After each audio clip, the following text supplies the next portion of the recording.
Hi guys, welcome back to our channel Financeable.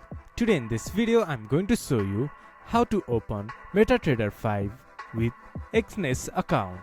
To do so, follow some simple steps with me. First of all, open your MetaTrader application, then from the top left corner click to Files. There you can see Open an Account option.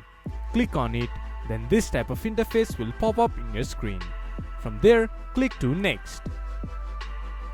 Here you can see Connect with an existing trade account. Click on it, then enter your login credentials of Exness account.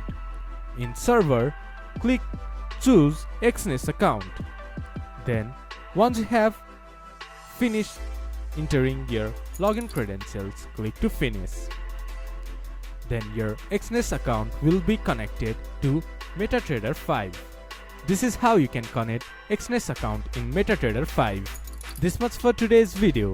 If you guys find our video helpful, please leave a like and comment. And do not forget to subscribe our channel and hit the bell icon. I'll see you guys again in our next video. Thank you for watching.